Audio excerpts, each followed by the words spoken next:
G'day everyone, welcome back to the channel. Thanks for joining me. It has been quite a while, I understand. I have had a few people asking me where we're at with the build, and I can say now that finally I've achieved the milestone of cutting out all the rust and replacing all those sections. So both sills are done, both torque boxes are done, the rear lower quarters are done.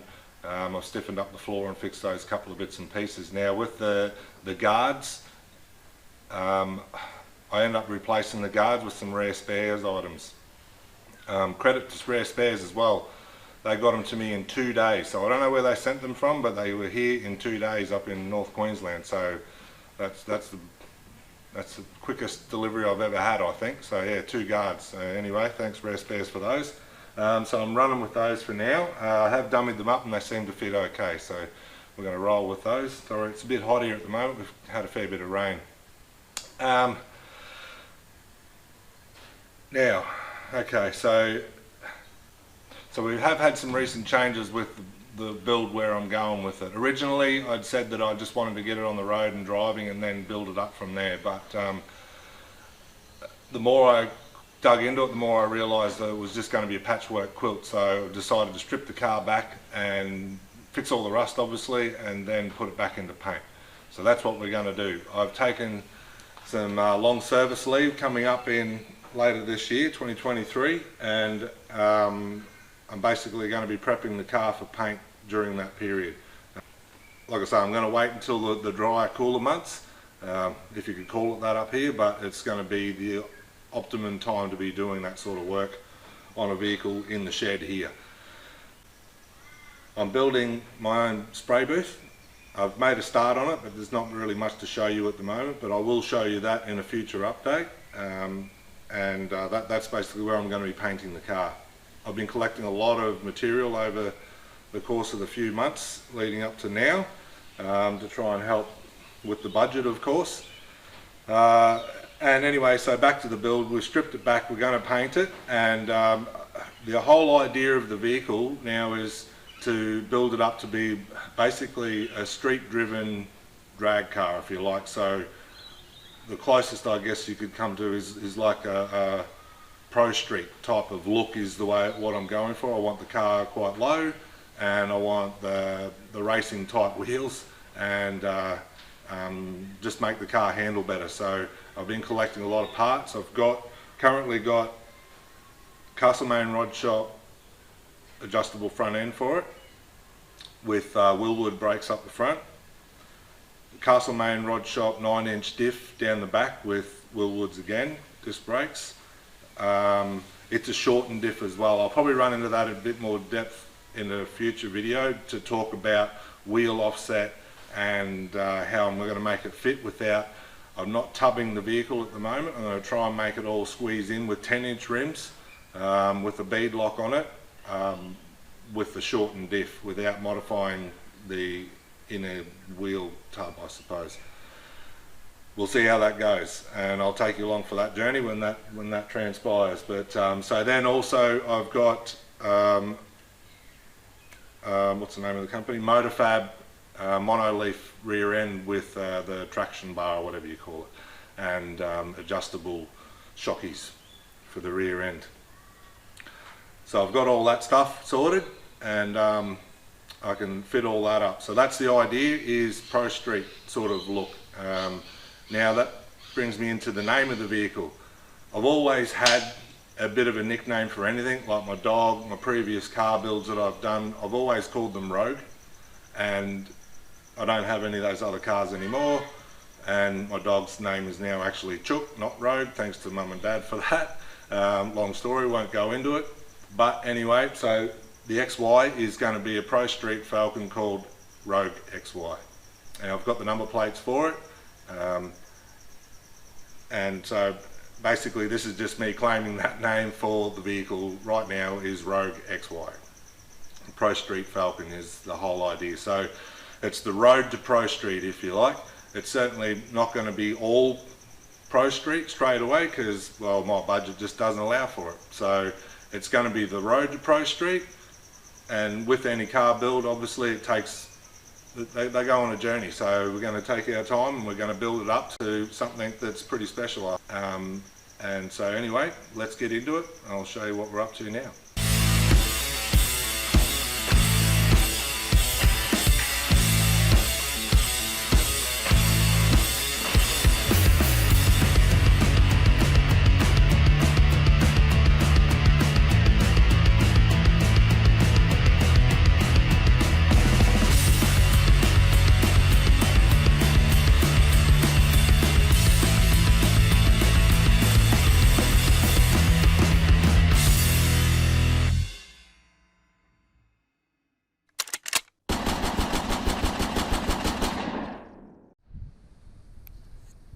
So this is the inside of the passenger side torque box. It's full of dirt.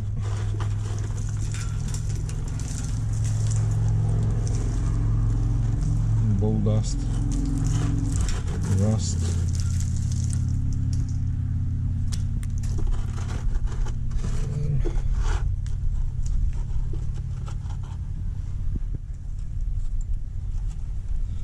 And have to replace the inner part too.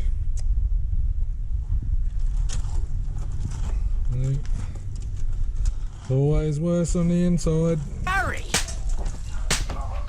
Always worse on the inside.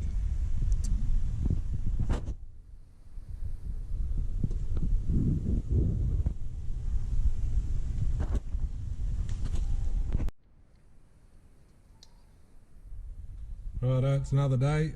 I've cleaned up the passenger side torque box. It was a bit of a mess, but managed to get it tidied up pretty well. Had to replace a bit of a panel for the inner torque box. I'm not sure if we can see that real good, but anyway, she's all prepped up. Same process. So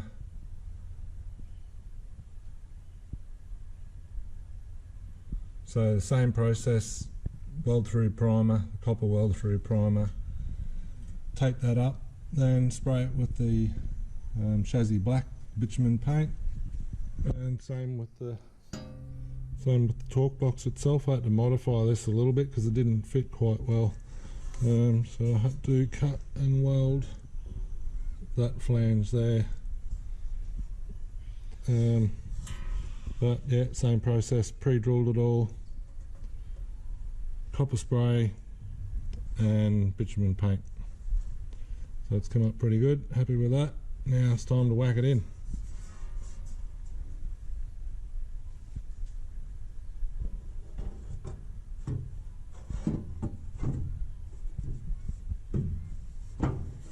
Something like that. Still needs a bit of manipulation. Once I get it in there, I'll start tacking it up. That's a bit better. Oh, that's right, that's what I was going to mention. So yeah, just something I've picked up on is you need to have the drilled hole nice and big. So I'm thinking at least 8mm, no smaller. Problem I'm finding is that if the hole's too small, when you weld in there onto the base material, the welder arcs and then the weld stands up and then bridges across to the patch panel too quickly. So if you've got more surface area on your base material, it gives the welder a chance to arc and certainly melt in to the base material before it bridges across and fills the drilled hole in your patch panel. So it's definitely something I'd advise, is drilling a bigger hole.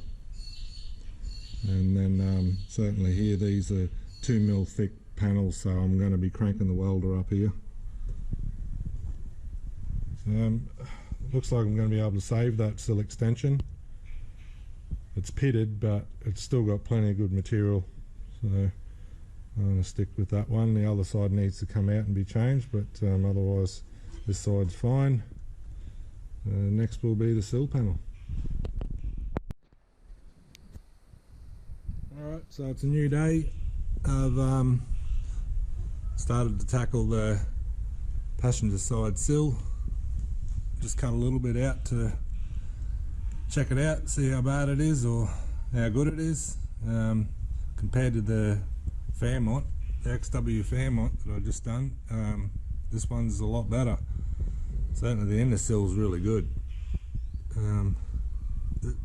It looks like it is bare metal, but it's really clean, which is really good. So the outer sill's got a little bit of active corrosion, certainly up the front just a little bit, but up the back it's probably the worst. Quite dirty, but there is a bit of pitting there, so I certainly need to take out the rest of the rear of that. Still haven't quite determined how far up I'm going to go. I think I might do the same as the Fairmont, where I cut and welded along the upright. There is a bit of strength. I could possibly just replace to here, but there is a little bit of flex there, and there's a lot of welding to do along there, and I think I'll end up just buckling that line. So I'd rather retain a nice line on the outside and the bottom of the doors, and if I was to be welding along this edge here, I'd certainly have a lot of exposed sill there to repair. I'm not real keen on that. I think I would rather hide the weld up in behind the door, up in here, so I don't need to be too concerned about how it looks at the end of the day. Mind you, I will put a bit of effort into covering it all up, but we'll see what we end up with. So anyway, I'll keep on going. Just another quick tip, I use this flapper disc to highlight where the spot welds are. Just makes it a little bit easier before I go and drill. I'm using the actual spot weld drill bit. There is another bit that you get. It's like a sort of like a small hole saw. I found I wear them out pretty quickly, so I think the drill bit's the go. Certainly if I want to drill right through here, because I'm going to weld from the back, so it sort of hides those welds and I don't have to clean it up as much, because it's going to be hidden underneath the chassis. So yeah, anyway, that just makes it handy to see where the spot welds are.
A few moments later. Now she's all prepped, ready to go. Where this dog leg's come down, there was a bit of material in behind the outer sill, so I've left that in place, so I've got a little bit more structure there to weld into. Same with up the front, the A-pillar. Copper spray, taped it off, black bitumen, chassis black. Kept the sill extension, of course, and managed to get some chassis black up inside of there as well. Put a bit of protective coating in there, so she's all done. One good coat, that's all it needs. It goes on nice and heavy. Any heavier than that and she's going to run. And that's that. Yeah, the sill's been done, same process. Everywhere where I'm going to weld, I just have a bit of copper spray. Even on the ends where I'm doing the butt welds. Butt weld there on the top. nice clean material and a bit of protective coating on there to keep the steel in good nick. Mind you, the original sill was bare metal on the inside, and it was still reasonably good throughout. A couple of spots were a bit corroded, but otherwise that's come up good. So now anyway, I'm gonna have a cuppa, let it cure for a bit, and then I'm gonna come back and stick him on.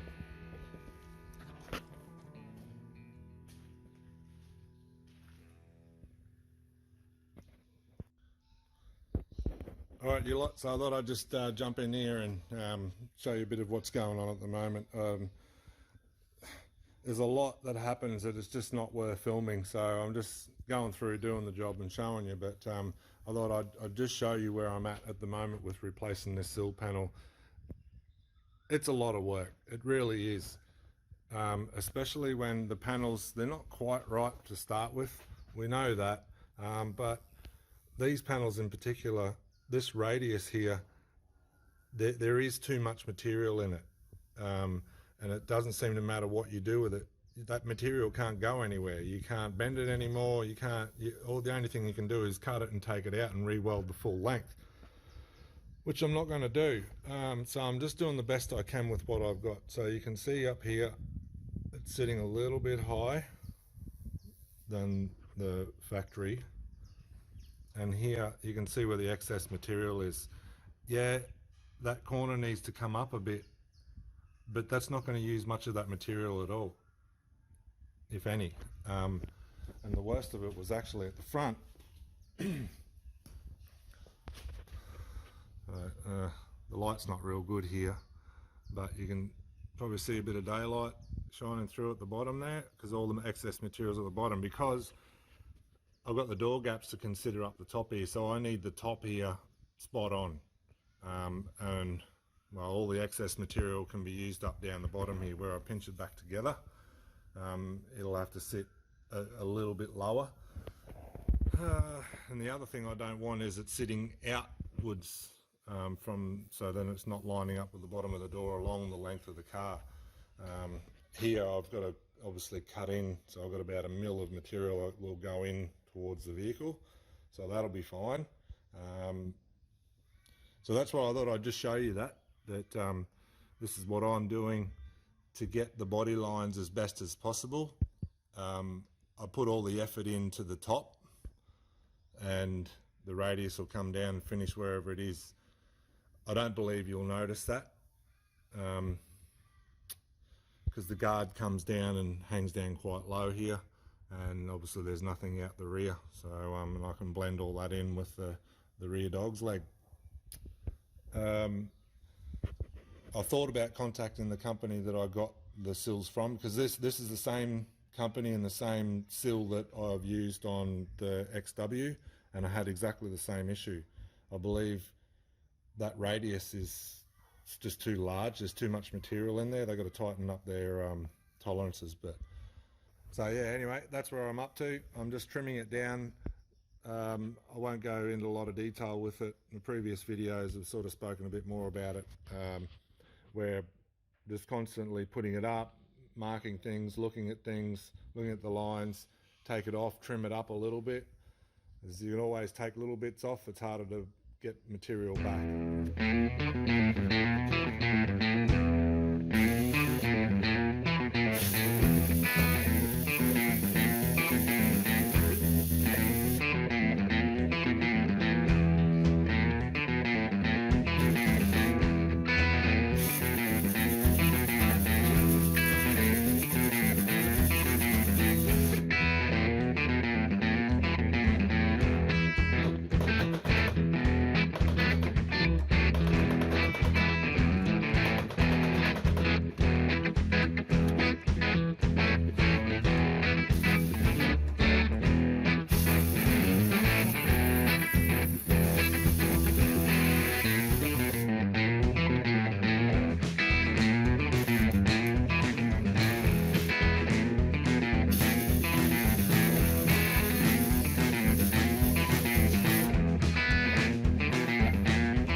Righto, so that's the driver's side torque box done. Sill's done, sill extension. It was a little bit worse for wear behind this torque box. I had to do some intersections, needed a good clean up. But all in all, it's come up pretty good. Need to clean up a few more welds yet. Certainly underside I want to get rid of those, so I'll grind all them back to bare steel, nice and smooth. So I recommend when you're doing butt welds like this here, you start about an inch apart and then you start overlapping on each weld, working your way through, and that'll help eliminate any pinholes or reduce having any pinholes. So that's come up really good. Got plenty of penetrations. I welded in from the backside here.